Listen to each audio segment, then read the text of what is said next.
Well, the question says that there were 11748 number of boys and 9456 number of girls in the field, and 576 boys and 123 more girls than boys left the field. How many children remain in the field? Firstly, let's draw the model for the number of boys at first in the field, which is 11748.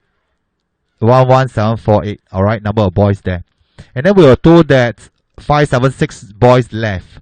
All right, so 576 boys left, so remaining is these portions. All right, whereas for the girls, there were altogether 9456 number of girls at first, and we were told that the number of girls left was 123 more than the number of boys, so we have to take 576 plus 123. Okay, this is the total number of girls that left. So total number of girls remaining will be this. Alright. And the question asks how many children remain in the field. So we want to have this remain add to this remains. Alright.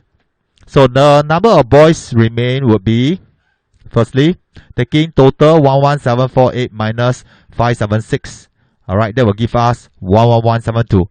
Whereas for the number of girls remains would be, alright, 9456 minus 576 minus 123.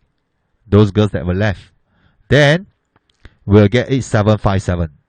So the total number of children remain would be 11172 plus 8757.